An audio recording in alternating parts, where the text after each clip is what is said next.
ঘোড়া গাড়ি আমার বাচ্চা আবুলের। এই গরুর কাজ ঘোড়া দিয়ে করতেছেন? হ্যাঁ, এখন গরু নাই, আর কি করুম, ঘোড়া তো করতেছি। এখন গরু নাই, তাই যে মই দেই ঘোড়া দেয়, ওটা আমার বাচ্চা আবুল। আগে তো কখনো দেখি নাই যে আর না, আগে চালা, এখন হয়েছে এই তো 5-7 বছর ধরে, 5-7 বছর ধরে হয়েছে। ঘোড়া দিয়ে কাজ করলে কি গরুর চাইতে বেশি ভালো হয়? ভালো আর না হইলে করুন নাকি, হয়তো ভালোই তো হয়। কি আমার নাম সাইদ আলী। আপনার জমি এটা? আমার জমি। এটা কত টাকা দিতে হবে যে ঘোড়া দিয়ে যে হাল চাষ করতেছে? এটা 1000 টাকা পাখি মই দেওয়া। 1000 টাকা পাচ্ছে।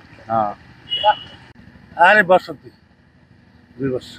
এটা কি গরুর চাইতে কি এটা শ্রম বেশি দিতে পারে? হ্যাঁ। এই আইডিয়াটা আপনার কিভাবে আসলো? এটা ধরুন এই আগের থেকে আইডিয়া দিতাছি 2 বছর ধরে। আপনি এই হাল চাষ করে দিলে কত না, টাকা নেন? খালি মই দেই, হাল দিই না। খালি শুধু মই দেন? হ্যাঁ, কত টাকা? 600 টাকা করে দেয় ভাই।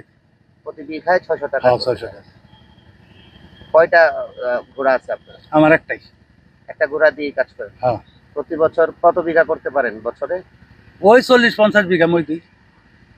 আপনার নাম কি? আবুল হোসেন। বাড়ি? বাড়ি সিঙ্গার দিঘি। সিঙ্গারদিঘি গ্রামে? হ্যাঁ। কত বছর ধরে এই করতেছেন আপনি? ঘোরা ফাইলে অনেকদিন ধরে, মই দেই 2 বছর ধরে। 2 বছর ধরে মই দিতেছেন? হ্যাঁ।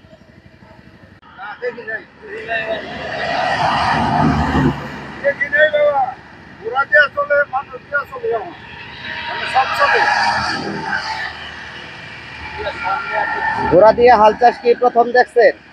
প্রথমবার দেখি নাই ঘোড়া দিয়ে চাষ করতে।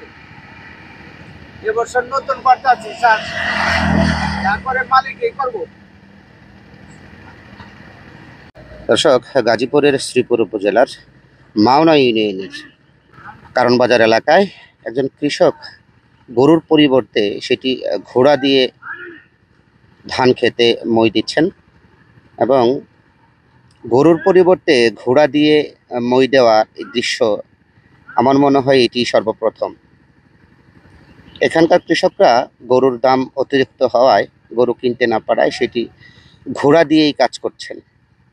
দেখতে পাচ্ছেন যে একজন কৃষক তার কৃষি জমির মধ্যে ঘোড়া দিয়ে হাল চাষ করে সেটিকে মই দিচ্ছে। গাজীপুরের শ্রীপুর থেকে রমজান আলী রুবেল।